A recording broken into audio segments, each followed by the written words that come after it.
Глава 141. Проверка качества пилюль. Брови управляющего Лу слегка нахмурились, услышав это, но затем его выражение лица быстро вернулось к нормальному. «Будьте уверены, управляющий Лу, я готов покрыть все расходы на экзамен», — добавил Ханли. Управляющий Лу больше не колебался, услышав это, и ответил: «В таком случае было бы просто грубо с моей стороны и со стороны Дома тысячи лекарств отказать вам. Пожалуйста, идите за мной, старший». С этими словами он тут же вышел из комнаты, ведя Ханли вниз, а затем вышел из заднего зала на первом этаже, прежде чем пройти по тропинке, ведущей во двор. В глубине двора была круглая арка, отделяющая его от переднего двора. Еще до того, как добраться до арки, Ханли обнаружил прозрачный световой барьер, присутствующий в воздухе внутри арки, и, судя по пространственным колебаниям, исходящим от него, это, похоже, был телепортационный массив. Добравшись до арки, управляющий Лу остановился, а затем повернулся к Ханли и сказал: «Пожалуйста, подождите здесь, пока я сообщу о нашем присутствии, старший». Затем он перевернул руку, чтобы достать фиолетовый значок, которым он помахал в сторону арки впереди, и внутри арки тут же появился яркий свет. Войдя в арку, управляющий Лу мгновенно исчез. Ханли некоторое время осматривал окрестности, после чего арка снова засветилась, и изнутри раздался голос управляющего Лу: «Пожалуйста, входите, старший». Ханли сделал, как ему было сказано, войдя в арку. Как только он это сделал, он тут же оказался в жиркой среде с богатым и сложным ароматом лекарств в воздухе. Он огляделся и обнаружил, что они, похоже, находятся в зале, напоминающем подземный дворец, и в разных направлениях ведут несколько широких проходов. На стенах по обе стороны от прохода была серия медных дверей, каждая из которых была высотой около 3 метров, и за ними едва можно было разглядеть свет пламени. Прежде чем Ханли успел как следует осмотреться, управляющий Лу повел его по одному из проходов, который вел в просторный гостевой зал. В комнате сидел рыжеволосый старик среднего телосложения в короткой темно-фиолетовой мантии. В одной руке он держал чашку, а в другой — крышку чашки. Ханли сразу же смог почувствовать по ауре мужчины, что он был культиватором стадии Великого Вознесения. Увидев прибытие дуэта Ханли, старик поставил чашку и встал. Управляющий Лу повернулся к Ханли и представил: «Это мастер Чжу, мастер смертных пилюль А-класса, и он согласился провести ваш экзамен». «Благодарю вас, мастер Чжу», — сказал Ханли, отдавая честь. Рыжеволосый старик почувствовал, что база культивации Ханли не уступает его собственной, поэтому не посмел проявить неуважение и ответил на приветствие Ханли, сказав: «Если вы хотите проверить свои навыки очистки пилюль, то я предлагаю нам каждому очистить пилюлю солнечного луча, и, сравнив качество наших пилюль, мы сможем определить ваш уровень мастерства». Брови Ханли слегка нахмурились, услышав это, и он спросил: «Пилюля солнечного луча?» «Боюсь, я не знаю метода очистки этой пилюли». «Это то, что продается в вашей аптеке?» А рыжеволосый старик был довольно ошеломлен, услышав это, по-видимому, сильно удивленный незнанием Ханли, и он начал немного смотреть на Ханли свысока. «Нет необходимости покупать рецепт. Пилюли солнечного луча считаются довольно ценными среди смертных пилюль, но ее рецепт довольно легко доступен в этом районе, поэтому он не так уж много стоит, и я с радостью подарю его вам». Рыжеволосый старик взмахнул рукавом, говоря это, и отправил белый нефритовый листок в сторону Ханли. Ханли поймал нефритовый листок, прежде чем влить в него свое духовное чувство, и не мог не почувствовать некоторое разочарование от увиденного. Рецепт пилюли был бесплатным, но все перечисленные лекарственные ингредиенты были довольно дорогими, и ему пришлось заплатить за 2 порции, так что это была в значительной степени высокая цена. Затем рыжеволосый старик начал подробно рассказывать о некоторых вещах, о которых нужно помнить во время очистки пилюль солнечного луча. Ханли внимательно слушал его инструкции, запоминая все. В то же время он обдумывал шаги, которые он собирался предпринять, и как он будет контролировать температуру своего пламени, основываясь на своем прошлом опыте очистки пилюль. Несколько минут спустя они оба получили от управляющего Лу по мешочку для хранения, в котором содержались все ингредиенты, необходимые для очистки пилюль солнечного луча, после чего каждый из них направился в камеру для очистки пилюль. Раздался громкий лязг, когда тяжелые бронзовые ворота закрылись, и Ханли осмотрелся, чтобы обнаружить, что камеры для очистки пилюль здесь довольно сильно отличаются от тех, что он видел в царстве духов. В камере почти ничего не было, только фиолетовая медная печь для чистки пилюль, расположенная в центре комнаты. На полу не было очага, на печи не было рун для разжигания огня. На стенах и полу были выгравированы сложные руны, по-видимому, образующие какое-то ограничение, способное конденсировать и запечатывать духовную ци внутри камеры. Уделив немного времени, чтобы ознакомиться с окружающей обстановкой, он начал сосредотачиваться на поставленной задаче. Он поднял руку, прежде чем щелкнуть пальцами, и серебряное пламя, словно птица, влетело в печь для пилюль. Внутри печи тут же поднялось палящее серебряное пламя, и только примерно через 15 минут, когда печь достигла достаточной температуры, Ханли постепенно начал добавлять в нее лекарственные ингредиенты. По мере того, как один духовный ингредиент за другим влетал в печь, по всей камере для чистки пилюль начал распространяться аромат лекарств. Примерно через 2 часа изнутри печи для пилюль раздался слабый звук, и Ханли увидел, как из щели в верхней части печи начинает подниматься облако слабого фиолетового тумана. Оно зависло над печью, не рассеиваясь, представляя собой интригующее зрелище. Согласно инструкциям рыжеволосого старика, это был момент, когда он должен был добавить траву облачной формы. Однако, когда Ханли взял траву облачной формы, в его глазах появилось нерешительное выражение. Он очистил бесчисленное множество пилюль в прошлом, и к всем ингредиентам, используемым при очистке пилюль, применялась иерархия важности. Цели, которым служили ингредиенты, различались в зависимости от их уровня важности. Трава облачной формы не была духовным ингредиентом, уникальным для царства бессмертных. Вместо этого это было то, что он использовал еще в царстве духов, поэтому он знал, что ее свойства довольно мягкие, и обычно она используется для уравновешивания лекарственных эффектов других ингредиентов. В случае с пилюлей солнечного луча она служила той же цели. В этот момент фиолетовый туман только начал подниматься из печи, а это означало, что другие ингредиенты только начали высвобождать свои лекарственные эффекты, и их пока не нужно было уравновешивать. Следовательно, это определенно было не лучшее время для добавления травы облачной формы, и это было причиной его колебаний. Однако он быстро принял решение, следуя своему чутью. Прошел еще примерно час, и фиолетовый туман, вырывающийся из печи для пилюль, стал намного плотнее. Только тогда Ханли поднял крышку печи, прежде чем бросить внутрь траву облачной формы. Когда сильный аромат лекарств проник в его ноздри, в его глазах появился намек на ликование. В этот самый момент окружающие стены внезапно начали светиться, и узоры формации, выгравированные на них, активировались сами собой. Вся камера для чистки пилюль мгновенно приняла форму небольшого вихря, всасывая духовную силу, вытекающую из пилюли, прежде чем направить ее обратно в печь для пилюль. Примерно через 4 часа рыжеволосый старик уже вышел из своей камеры для чистки пилюль, и он ждал вместе с управляющим Лу снаружи камеры для чистки пилюль Ханли. Прошло еще около 15 минут, и дверь камеры для чистки пилюль Ханли также распахнулась, после чего он вышел с белым флаконом в руке. Управляющий Лу улыбнулся и сказал: «Похоже, вы тоже успешно очистили пилюлю солнечного луча, старший. Поздравляю. Я не знаю, насколько хорошо мне удалось очистить пилюлю, поэтому мне придется побеспокоить вас двоих, чтобы вы оценили ее», — сказал Ханли, протягивая им флакон. Управляющий Лу принял флакон, прежде чем вытащить пробку, и изнутри тут же повеяло богатым ароматом лекарств. Выражение лица рыжеволосого старика мгновенно слегка изменилось, уловив запах аромата, и он бессознательно подошел ближе к управляющему Лу, чтобы получше рассмотреть пилюлю Ханли. На руках управляющего Лу лежали 2 партии по 3 пилюли солнечного луча, которые очистили Ханли и рыжеволосый старик. На первый взгляд, они выглядели не очень разными, с одним лишь заметным отличием: пилюли Ханли казались немного меньше. Ханли перевел взгляд на рыжеволосого старика и уже собирался спросить его мнение, когда тот тихо вздохнул, прежде чем уйти без единого слова. Управляющий Лу не пытался его остановить. Только после того, как он полностью скрылся из виду, он повернулся к Ханли со странным выражением лица и объяснил: «Пожалуйста, не принимайте это близко к сердцу, старший. Мастер Чжу не пытается быть грубым, он просто чувствует себя немного поверженным».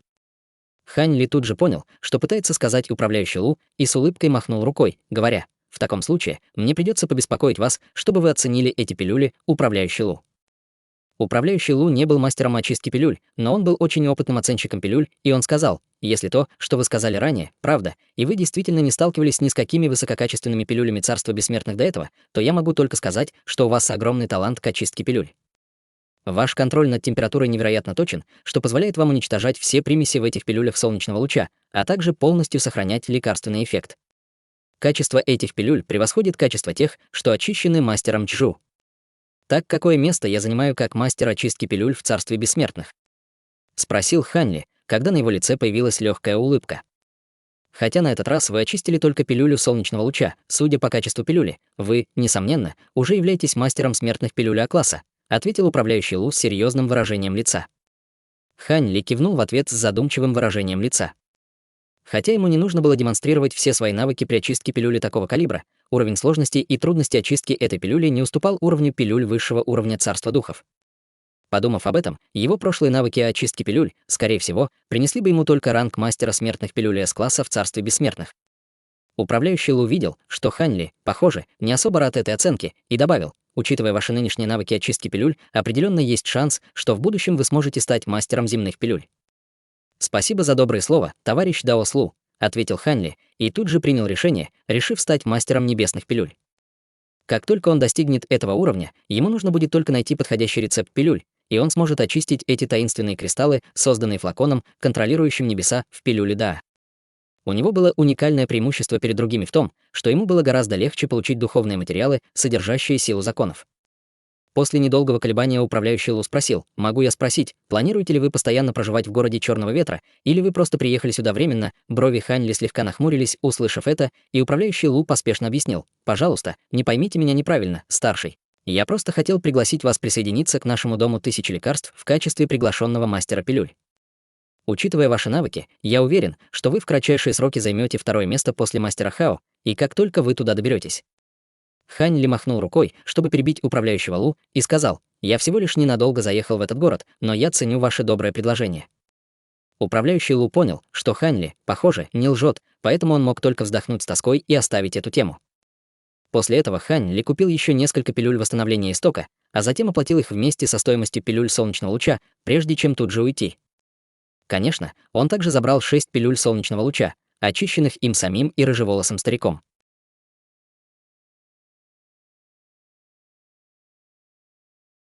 Глава 142. Лучшие из двух миров. Выйдя из дома тысячи лекарств, Хань Ли не сразу вернулся в свою пещерную резиденцию на горе Юян. Вместо этого он начал исследовать несколько более крупных магазинов поблизости. Пилюли, которые он купил до этого момента, почти полностью истощили его запас духовных камней, и ему определенно понадобятся деньги на расходы, поэтому он планировал продать часть своих материалов и сокровищ за первоклассные духовные камни. Пройдя некоторое время, он вышел на многолюдную главную улицу и увидел высокое здание, занимающее лучшее место на всей улице. Здание было трехэтажным, и оно было полностью построено из огнеупорного кирпича. Перед входом стояла пара позолоченных колонн, поддерживающих шестиугольный карниз, на котором были глазурованные зеленые черепицы и золотые кровельные звери, что представляло собой потрясающее зрелище. Над входом висела большая красная табличка с золотой каймаей, на которой величественным позолоченным текстом было написано «Дом экзотических сокровищ». Хань Ли взглянул на табличку, а затем поднялся по каменным ступеням, прежде чем переступить порог и войти в магазин. В магазине было довольно много покупателей, собравшихся небольшими группами перед серией прилавков из красного дерева, рассматривая и указывая на сокровища и материалы, выставленные на полках за прилавками. Каждую группу сопровождал служащий в лазурной мантии, который либо предлагал описание и объяснение товаров магазина, либо снимал предметы с полок, чтобы покупатели могли рассмотреть их поближе. Хань Ли кратко огляделся и обнаружил, что, хотя сокровища и материалы на полках не были особенно высокого уровня, и даже лучшие из них подходили только для использования культиваторами божественной трансформации, все они были чрезвычайно высокого качества. В этот самый момент его заметил служащий в лазурной мантии, который быстро извинился, а затем подошел к Хань Ли с улыбкой и спросил: «Что вы ищете?» «Вам нужна моя помощь. Я здесь не для того, чтобы покупать, я здесь, чтобы продавать», — ответил Хань Ли с улыбкой. Служащий в лазурной мантии был довольно ошеломлен, услышав это, а затем сказал: «Ясно. В таком случае, пожалуйста, идите за мной».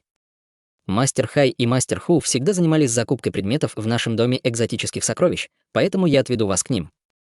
Хань Ли лишь кивнул в ответ. Служащий повел его по винтовой деревянной лестнице прямо на 3-й этаж.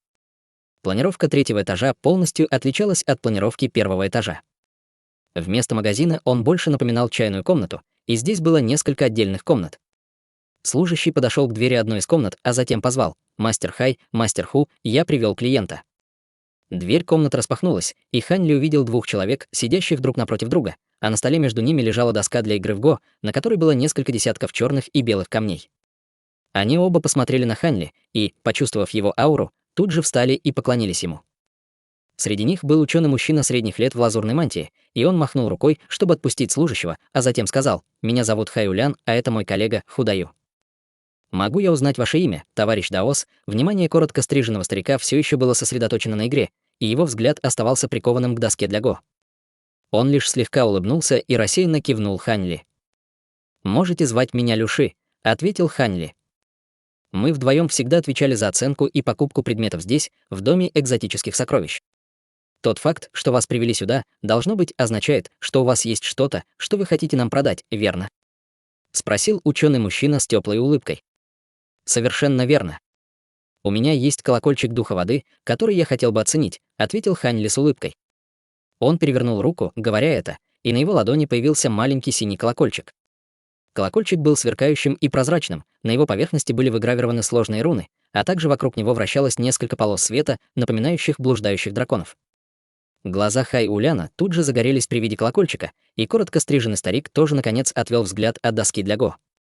Они оба осторожно приняли колокольчик духа воды, и после тщательного осмотра они обменялись взглядами, после чего один из них сказал: «Это сокровище очень высокого уровня, и оно может быть использовано только культиваторами, которые находятся как минимум на стадии Великого Вознесения».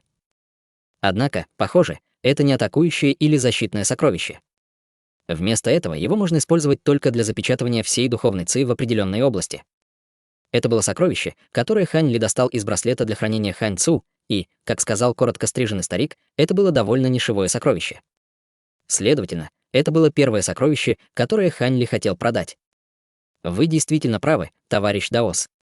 Однако это исключительное сокровище для тех, кто использует искусство культивации водного атрибута или хочет скрыть определенные духовные предметы водного атрибута. «Я уверен, что вы дадите мне справедливую цену», — сказал Хань Ли с улыбкой. После недолгого раздумья Ху Даю спросил: «Я могу дать 3 первоклассных духовных камня». «Что вы думаете, товарищ Даос?» Хань Ли некоторое время обдумывал это предложение и посчитал, что это справедливая цена, поэтому кивнул в ответ. После этого он снова перевернул руку, чтобы призвать белую бусину, которая испускала ледяную ци, видимую даже невооруженным глазом. Как только бусина появилась, температура в комнате тут же упала, и из чашек, стоявших рядом с доской для Го, раздался слабый треск. Как оказалось, чай внутри них мгновенно замерз.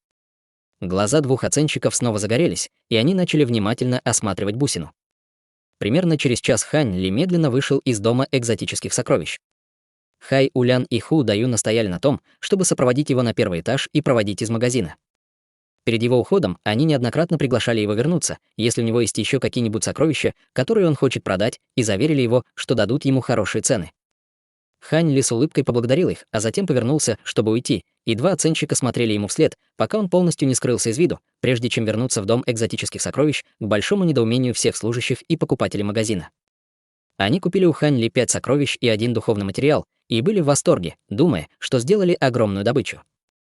Однако на самом деле они купили лишь около 10-й части всего, что Хань Ли хотел продать. Выйдя из дома экзотических сокровищ, Хань Ли один за другим посетил несколько самых крупных магазинов в городе, и только с наступлением ночи он покинул город Черного Ветра и вернулся в свою временную пещерную резиденцию на горе Юян. Активировав все ограничения в пещерном жилище, он направился прямо в свою секретную комнату.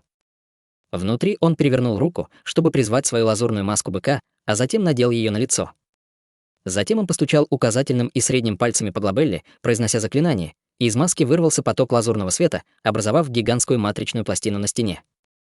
Его взгляд на мгновение задержался на правой стороне матричной пластины, после чего он начал щелкать пальцами в воздухе. Одна полоска света вылетала за другой, и все они содержали сокровища, которые приземлялись на лазурную матричную пластину. Хотя Хань Ли несколько раз менял свою внешность и продавал свой запас сокровищ и духовных материалов несколькими партиями, он все же сохранил несколько самых ценных сокровищ в своей коллекции, включая тот черный металлический шип, который он получил от Змея-16. Эти оставшиеся сокровища были практически все собраны с тел погибших членов гильдии странников во время его последней поездки на остров Красной Луны, и большинство из них были их фирменными сокровищами, поэтому раскрытие их в городе Черного Ветра могло создать ему проблемы. Следовательно, он решил продать их все в гильдии странников. После этого Хань Ли внезапно пришла в голову мысль, и он перевел взгляд на левую сторону матричной пластины, прежде чем что-то написать в воздухе. По мере того, как один светящийся лазурный символ за другим влетал в матричную пластину, быстро формировалось задание, запрашивающее зацепки для рецептов пилюль Даа.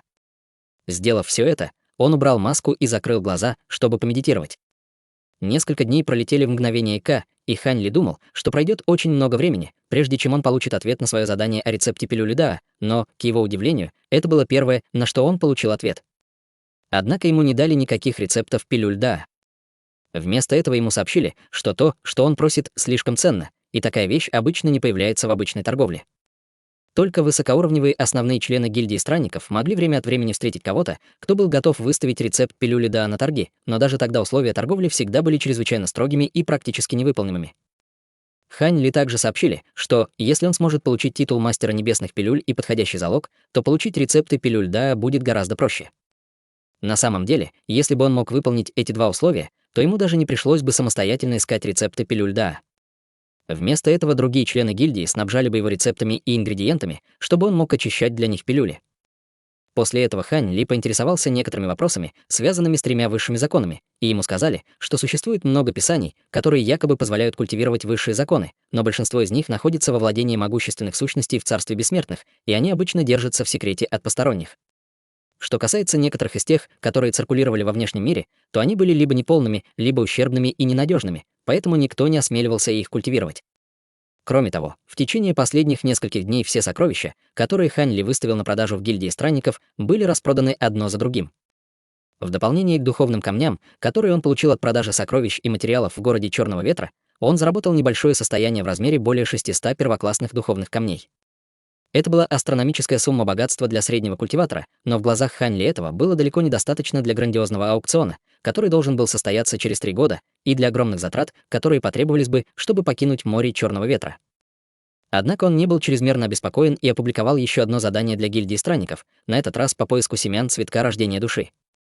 По его подсчетам, с помощью флакона, контролирующего небеса, он определенно сможет вырастить цветок рождения души возрастом более 10 тысяч лет до начала грандиозного аукциона. Имея такой драгоценный предмет в рукаве, он был уверен, что сможет обменять его на все, что ему потребуется. Однако, если он будет использовать духовную жидкость, чтобы ускорить созревание цветка рождения души, то скорость, с которой его аватар земного божества добывал тяжелую воду, несомненно, пострадает. Однако этого было не избежать, и невозможно было получить все и сразу.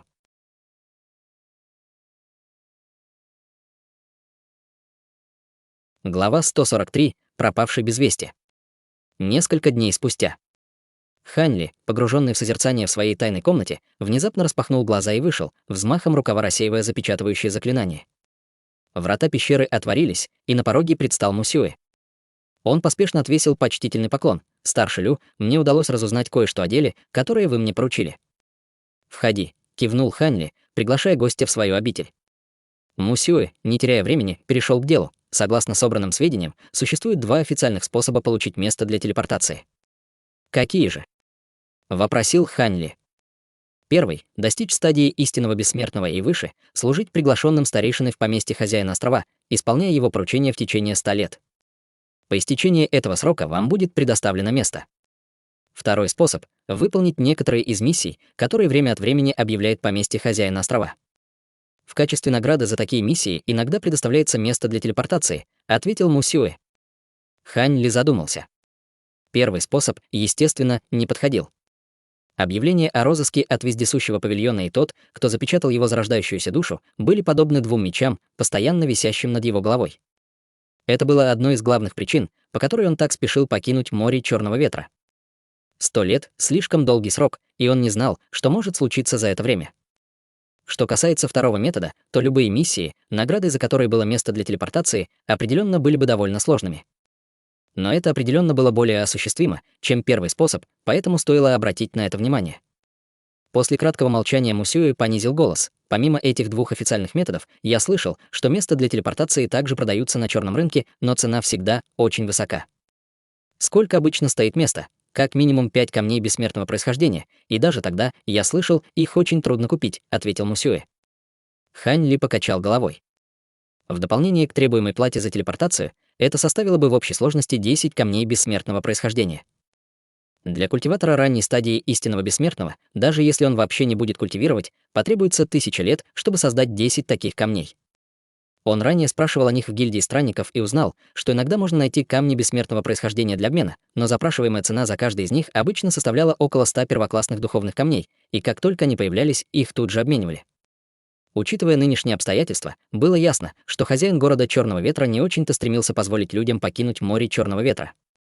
«Хорошо, спасибо за труды». Хань Ли, перевернув руку, достал высококачественный духовный камень и бросил его Мусюэ. Мусюэ был в восторге. «Спасибо, старший Лю. Если вам понадобятся мои услуги для чего-нибудь еще, пожалуйста, не стесняйтесь сказать мне». Хань Ли лишь улыбнулся и махнул рукой, отпуская Мусюэ. После ухода гостя Хань Ли начал расхаживать по своей пещере, заложив руки за спину, словно размышляя о чем-то. Спустя несколько мгновений он покинул свою резиденцию и полетел в определенном направлении. В центре города Черного Ветра находилась серия соединенных черных зданий. В отличие от своего окружения, эти черные здания были полностью построены из чрезвычайно высококачественных строительных материалов и занимали огромную площадь. Здания явно были расположены тщательно продуманным образом, с бесчисленными павильонами, садами и водоемами внутри. Это было огромное поместье. Все поместье испускало поток слабого черного ци, из-за чего казалось, будто оно окутано слоем черного тумана. Все прохожие обходили поместье стороной и шли очень быстро, не решаясь приближаться к нему. Это было поместье хозяина острова, принадлежащее хозяину острова Лудзюню. У входа в поместье находилась огромная площадь, на краю которой стоял высокий черный дворец. Над входом во дворец висела табличка с надписью «Дворец талисманов и писем». Это было довольно оживленное и шумное место, где многие люди часто входили и выходили из дворца. Все посетители были как минимум на стадии интеграции тела, и изредка можно было увидеть культиваторов Великого Вознесения. Полоса лазурного света вылетела издалека, а затем приземлилась снаружи дворца, и из нее появился Хань Ли. Он взглянул на дворец перед собой, а затем вошел внутрь. Дворец был довольно пустым, только в самом его центре стояла стена из синего камня высотой более 30 метров, на которой были высечены несколько строк текста. По обе стороны от дворца стояли двое мужчин в черных одеждах, и, судя по их одежде, они, похоже, служили в поместье хозяина острова. В этот момент во дворце было около дюжины культиваторов, которые смотрели на каменную стену, и среди них было несколько знакомых лиц, обсуждающих миссии, указанные на стене. Хань Ли остановился возле каменной стены и, подняв взгляд, обнаружил, что на ней было около 20-30 миссий, каждая из которых сопровождалась четким описанием и наградами. Хань Ли сразу же начал искать миссии, наградой за которые были место для телепортации, и быстро нашел две. Одна из них заключалась в поиске духовного материала, известного как лазурный нефрит сияния, а другая требовала, чтобы исполнитель был на стадии истинного бессмертного или выше и управлял островом в течение 100 лет. Брови Хань Ли слегка нахмурились. Он читал о лазурном нефрите сияния в писаниях на острове Темной Завесы, поэтому знал, что это духовный материал, который, как говорят, содержит силу законов, так что найти его определенно будет нелегко. Даже если бы он смог найти этот духовный материал, ему пришлось бы подумать, стоит ли обменивать его на место для телепортации. Что касается другой миссии, то на ее выполнение требовалось 100 лет, поэтому он определенно не собирался ее рассматривать. Как раз в тот момент, когда в его глазах появилось легкое разочарование, он внезапно заметил что-то, что привлекло его внимание. В самом верху каменной стены была довольно особенная миссия, которая требовала найти пропавшего человека, но личность пропавшего не была указана. Награда за эту миссию была огромной, и любой, кто ее выполнит, сможет обратиться к хозяину острова с просьбой, которая будет выполнена, если она будет разумной. Миссия была опубликована совсем недавно, и к ней была приложена записка, в которой говорилось, что только те, кто находится на стадии истинного бессмертного или выше, могут взяться за эту миссию. В глазах Хань Ли появился задумчивый взгляд. Это была довольно таинственная миссия, и не похоже, что ее будет легко выполнить, но она определенно была более осуществимой, чем две другие миссии. После некоторых раздумий он направился к каменной стене. Один из мужчин в черном одеянии поприветствовал Хань Ли, а затем почтительным голосом спросил: «Хотите взять миссию, старший? Я возьму эту миссию». «Есть ли какие-либо подробности?» — спросил Хань Ли, указывая на миссию. Все вокруг него тут же обратили на него внимание с разными выражениями лиц. Глаза мужчины в черном одеянии тут же загорелись, и он направился к выходу из дворца, жестом приглашая Хань Ли следовать за собой. «Пожалуйста, идите за мной, старший». Значит, он истинный бессмертный культиватор, это должно быть очевидно. Тот факт, что он осмеливается взяться за эту миссию, ясно указывает на то, что он истинный бессмертный. Я никогда его раньше не видел, так что он, скорее всего, не из города. Пока Хань Ли и мужчина в черном одеянии выходили из дворца, все разразились оживленной дискуссией. На острове Черного Ветра было бесчисленное множество культиваторов, но истинные бессмертные все еще были чрезвычайно редки в море Черного Ветра, и никто не ожидал, что такой непримечательный молодой человек окажется истинным бессмертным. Хань Ли не обращал внимания на болтовню за спиной, следуя за мужчиной в черном одеянии к поместью хозяина острова. Стражники у входа в поместье предоставили им свободный проход, и, пройдя по ряду извилистых коридоров, они прибыли в большой зал. К этому моменту в зале уже собралось около дюжины человек. Услышав звук шагов, большинство из них на мгновение повернулись, чтобы взглянуть на Хань Ли, а затем снова отвели глаза. Все эти люди испускали огромную ауру, что ясно указывало на то, что они тоже были истинными бессмертными. Хань Ли никак не отреагировал на это внешне, но внутренне он был довольно поражен, обнаружив, что на острове Черного Ветра так много истинных бессмертных. «Пожалуйста, присаживайтесь и подождите здесь, старший. Скоро кто-нибудь придет, чтобы провести инструктаж по миссии», — сказал мужчина в черном одеянии. Хань Ли кивнул в ответ, а затем нашел место, чтобы сесть в зале. Лазурно одетый слуга подошел к нему и предложил чашку духовного чая, от которого исходил восхитительный аромат. Хань Ли поднес чашку к губам, пользуясь случаем, чтобы оценить других людей в комнате. Было ясно, что они взялись за ту же миссию, что и он, и их уровни культивации также были очень похожи на его. Большинство из них сидели поодиночке, не общаясь устно, а некоторые даже закрыли глаза, чтобы медитировать. Однако не все были одни. В довольно заметном месте в зале сидели 3 человека: здоровенный и внушительный мужчина, молодая женщина с черной вуалью на лице и худощавый молодой человек, которые дружелюбно болтали друг с другом.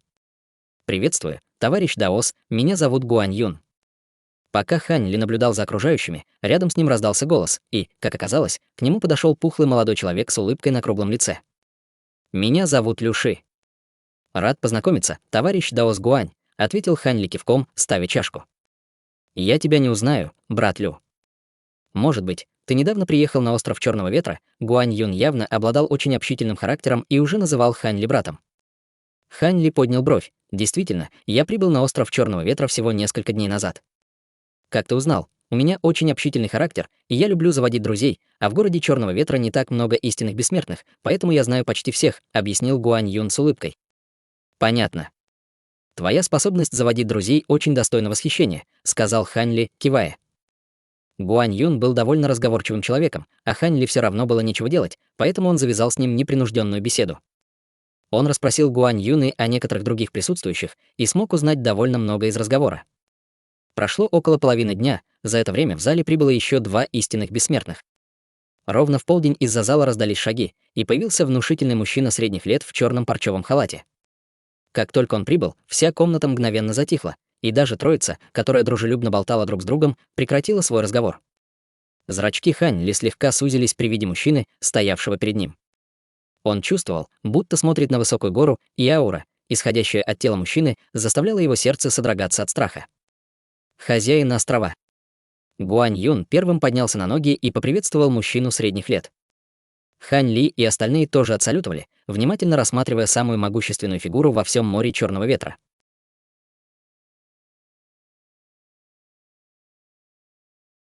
Глава 144. Пропавшая дочь хозяина острова. Нет нужды в таких формальностях. «Прошу всех присесть», — сказал мужчина в парчевом халате. Выражение его лица было спокойным и безмятежным, но в глубине глаз таилась едва уловимая тревога. Хань Ли и все остальные в комнате послушно вернулись на свои места. Не буду тратить время попусту. Пропавшая, которую я ищу, никто иная, как моя дочь Юйцин. 2 дня назад она внезапно исчезла вместе с несколькими спутниками. Вот некоторые сведения, которые мне удалось собрать после ее исчезновения. Если кто-либо из вас сможет помочь мне найти мою дочь, я щедро вас вознагражу». Лу Цзюнь взмахнул рукавом, и около дюжины нефритовых табличек взмыли в воздух, приземляясь на чайные столики рядом с культиваторами. Хань Ли взял нефритовый знак, прижав его к колбу, влил в него свое духовное сознание. В табличке содержалось изображение Лу Юйцин, молодой женщины в белом, на вид лет 18-19. Хань Ли был немало удивлен, обнаружив, что Лу Юйцин — это та самая девушка в белом, с которой он столкнулся в доме 1000 лекарств совсем недавно. За ее изображением следовали изображения еще нескольких человек. Это были спутники, пропавшие вместе с Лу Юйцин, и их личности также были четко указаны. Первым был молодой человек в синем халате, который сопровождал Лу Юйцин во время ее визита в дом 1000 лекарств. Его звали Фан Лэн, он был мастером смертных пилюль и учеником известного мастера земных пилюль в море Черного Ветра. Остальные были охранниками, приставленными к Лу Юйцин. Все они покинули остров Черного Ветра, используя телепортационную формацию 2 или 3 дня назад, и с тех пор пропали без вести. Нефритовая табличка также содержала список мест, которые Лу Юйцин часто посещала. Информации в табличке было немного, поэтому Хань Ли быстро прочитал все, после чего на его лице появилось задумчивое выражение. «Хозяин острова, есть ли у вас какие-либо предположения, почему юная госпожа Юйцин могла внезапно исчезнуть?» Вопрос задал здоровенный мужчина из троицы, и все тут же обратили на него внимание. Хань Ли тоже посмотрел на него. По словам Гуань Юны, эти трое прибыли из места, известного как остров Великолепной горы, и называли себя 3 бичами Великолепной горы. Никто не знал их имен, и для посторонних они были известны как 1 бич, 2 бич и 3 бич, причем здоровенный мужчина был 1 бичом. Все трое были странствующими бессмертными, у которых не было постоянного места жительства. Более того, они всегда работали вместе и славились своей безжалостностью, поэтому были довольно известны в море Черного Ветра, и никто не осмеливался связываться с ними. В глазах Лу Цзюня промелькнула грусть, но он быстро взял себя в руки и ответил: «Мой сын Лу Мо несколько лет назад отправился в путешествие, но не только не вернулся, но и его лампа истока души погасла. По сей день я не знаю, что с ним случилось». Юй Цин всегда была очень близка со своим братом, и ей всегда хотелось выяснить причину его смерти, но я никогда не разрешал ей ехать. Я предполагаю, что ее внезапное исчезновение может быть как-то связано с этим. Все замолчали. Хань Ли с задумчивым видом вспомнил разговор Лу Юйцин с Фан Леном в доме тысячи лекарств в тот день и припомнил, что они действительно обсуждали что-то о брате Лу Юйцин. Первый бич переглянулся со своими товарищами, а затем сказал: «В таком случае, не могли бы вы предоставить нам копию информации о молодом господине Лу Мо? Я уверен, что это поможет нам в поисках юной госпожи Юйцин». «Это хорошая идея», — кивнул Лу Цзюнь, доставая нефритовый знак и около дюжины пустых нефритовых табличек. После того, как были сделаны копии, каждый в комнате получил по одной. Хань Ли влил свое духовное сознание в табличку и обнаружил довольно беспорядочный и неорганизованный набор информации о Лу Мо. Внезапно он наткнулся на довольно неожиданную информацию. Это было изображение синей тигриной маски, но оно было не очень четким. Маска была очень похожа на те, что носили члены гильдии странников, и была довольно знакома Хань Ли. Эта маска принадлежит Змею-16. Хань Ли быстро вспомнил, что Змей-16, с которым он выполнял миссию на острове Красной Луны, носил синюю тигриную маску. Может ли быть, что Лу Мо — это Змей-16? Хань Ли не мог быть уверен. В этот момент Лу Цзюнь снова взмахнул рукавом, и около дюжины черных значков взмыли в воздух, приземляясь рядом с каждым в комнате. Это значки черного ветра. С их помощью вы сможете использовать все массивы телепортации на острове Черного Ветра во время выполнения своей миссии, объяснил Лу Цзюнь. Все тут же выразили коллективную благодарность Лу Цзюню. На острове Черного Ветра было много массивов телепортации, которые были связаны с другими островами в море Черного Ветра. Из-за того, что все острова были далеко друг от друга, обычно было очень дорого путешествовать на эти острова через телепортационные формации, поэтому эти значки Черного Ветра сэкономили бы всем много камней духа. Внезапно на лице Лу Цзюня появилось холодное и неприступное выражение. И еще кое-что: никто из вас не должен никому рассказывать об этой миссии. Иначе не вините меня за то, что я обращусь против вас. Если я захочу убить кого-то в море Черного Ветра, он не сможет уйти, где бы он ни прятался. Будьте уверены, хозяин острова — наши уста на замке. Поспешно заверили все присутствующие. Выражение лица Лу Цзюня вернулось к нормальному. Если кому-нибудь из вас удастся благополучно вернуть мою дочь, я обязательно выполню свое обещание и исполню одно ваше желание. В таком случае мы немедленно начнем поиски. Мы откланиваемся. Первый бич сложил кулак в прощальном приветствии Лу Цзюню, а затем ушел вместе с двумя другими бичами. Хань Ли и остальные тоже быстро ушли, и вскоре в комнате остался только Лу Цзюнь. В этот момент рядом с ним призрачным образом внезапно появился старик в черном халате. Его волосы и борода были совершенно седыми, но лицо было нежным, как у младенца. Его аура была огромной, что указывало на то, что он был культиватором стадии среднего истинного бессмертного. Можем ли мы действительно рассчитывать на этих людей, что они спасут Юй Цин? «Вам следует отправить меня вместо них, хозяин острова», — сказал старик в черном халате. Лу Цзюнь тут же покачал головой и вздохнул. «Нет». В последнее время на острове Лазурного Пера наблюдается большая активность, и похоже, что они собираются предпринять серьезные действия, поэтому никто из нас не может покинуть остров Черного Ветра в такое время. Мне просто придется рассчитывать на этих людей, чтобы найти Юй Цин. Я пообещал им довольно щедрое вознаграждение, поэтому уверен, что они сделают все возможное, чтобы найти ее. Но старик в черном халате хотел возразить, но Лу Цзюнь поднял руку, чтобы остановить его. Мы должны расставлять приоритеты. К сожалению, сейчас есть более важные вещи, о которых нам нужно беспокоиться, чем о Юй Цин, сказал Лу Цзюнь с ноткой усталости в голосе. Старик в черном халате обреченно вздохнул. Не могу поверить, что Юй Цин решила сбежать в такое время.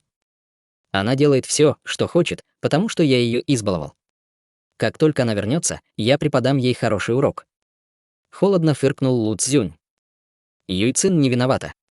Прошло уже столько лет, а мы все еще не смогли выяснить причину смерти Майера, так что неудивительно, что она стала нетерпеливой, вздохнул старик в черном халате. Лу Цзюнь с взволнованным выражением лица поднялся на ноги, заложив руки за спину, и начал расхаживать по комнате. Затем он резко остановился и сказал: «Если это простое исчезновение, то беспокоиться ни о чем. Больше всего меня беспокоит то, что она непреднамеренно раскрыла свою личность и попала в руки культиваторов с острова Лазурного Пера. Если это так, то мы все окажемся в ужасном положении». Старик в черном халате слегка нахмурился. Юй Цин немного наивна, но она очень умная и сообразительная девушка. Кроме того, у нее есть несколько могущественных духовных сокровищ, так что, я уверен, с ней все будет в порядке. Я очень на это надеюсь, вздохнул Лу Цзюнь. Покинув поместье хозяина острова, Хань Ли и остальные молча полетели в одно и то же место. Спустя несколько мгновений все прибыли к огромному ромбовидному кирпичному зданию в городе. На первом этаже здания находилось около дюжины массивов телепортации разных размеров, все они испускали сияние белого цвета, а рядом с каждым массивом был указан остров назначения. Хань Ли поднял бровь, увидев это. Он уже несколько дней находился на острове Черного Ветра, и за это время много узнал об острове Черного Ветра и прилегающем регионе. Острова, которые были отмечены в зале телепортации, технически были дочерними по отношению к острову Черного Ветра. В отличие от такого маленького и сельского острова, как остров Темной Завесы, остров Черного Ветра располагался в центре моря Черного Ветра, и он был не единственным могущественным островом в регионе. Поэтому более мелкие острова, расположенные рядом с самыми выдающимися островами в этом районе, заключали союзы с этими более крупными островами для защиты. Благодаря тому, что на острове Черного Ветра был массив телепортации, ведущий во внешний мир, он имел уникальное преимущество, и именно поэтому это был такой процветающий город. Однако именно из-за этого он вызывал большую зависть у соседних островных альянсов. В результате у него было много врагов, и постоянно происходили конфликты. К счастью, Лу Цзюнь был культиватором поздней стадии истинного бессмертного, и у него было много могущественных приглашенных старейшин, поэтому он мог держать под контролем все близлежащие силы, тем самым обеспечивая мир на острове Черного Ветра, а также внося определенный вклад в мир во всем море Черного Ветра. Однако ни один из этих конфликтов не имел никакого отношения к Хань Ли. Все, что ему нужно было сделать, это найти Лу Юйцин, и он сможет покинуть море Черного Ветра. Никто из остальных не имел ни малейшего представления, где может быть Лу Юйцин, но у него уже было хорошее предположение о ее местонахождении. Подумав об этом, на его лице появилась легкая улыбка, и он направил свой взгляд на массивы телепортации в зале. В этот момент зал был совершенно пуст, если не считать культиваторов, отвечающих за надзор за массивами телепортации. Взгляд Хань Ли упал на один из массивов телепортации, и он направился к нему. Это был один из островов, упомянутых в нефритовой табличке. Он назывался «Остров Собрания», и, согласно табличке, Лу Юйцин ранее покидала остров Черного Ветра, используя этот массив телепортации. Следовательно, если он хотел найти ее, то остров Собрания, естественно, был первым местом, которое нужно было посетить. Все остальные думали так же, и, немного помедлив, все они направились к этому массиву телепортации. Седовласый старик рядом с массивом телепортации был несколько ошеломлен, увидев, как к нему приближается такая большая группа людей, и поспешно спросил почтительным голосом: «Вы все пришли, чтобы воспользоваться массивами телепортации, уважаемые старшие, а зачем еще нам сюда приходить? Поторапливайся и не трать наше время». «Я спешу». Холодно фыркнул первый бич, а затем показал старику свой значок Черного Ветра, прежде чем шагнуть на массив. Все остальные тоже достали свои значки Черного Ветра, прежде чем шагнуть на массив. «Да, прошу прощения, старший». Седовласый старик не осмелился медлить и тут же сотворил серию печати заклинаний, после чего Хань Ли и все остальные исчезли из массива вспышки сияющего белого света.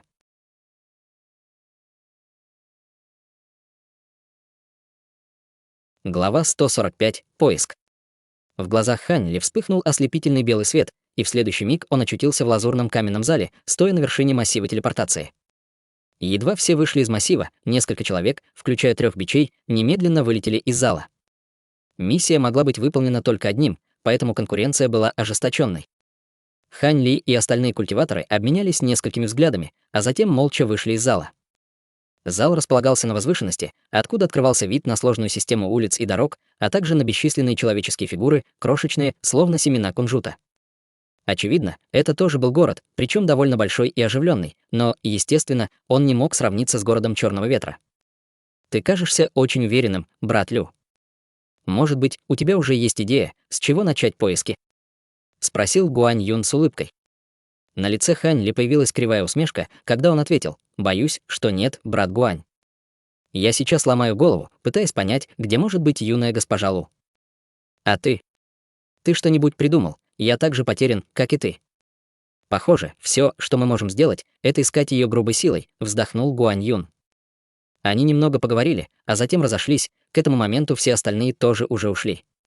Хань Ли перевернул руку и достал нефритовый знак, на котором была подробная карта моря Черного Ветра.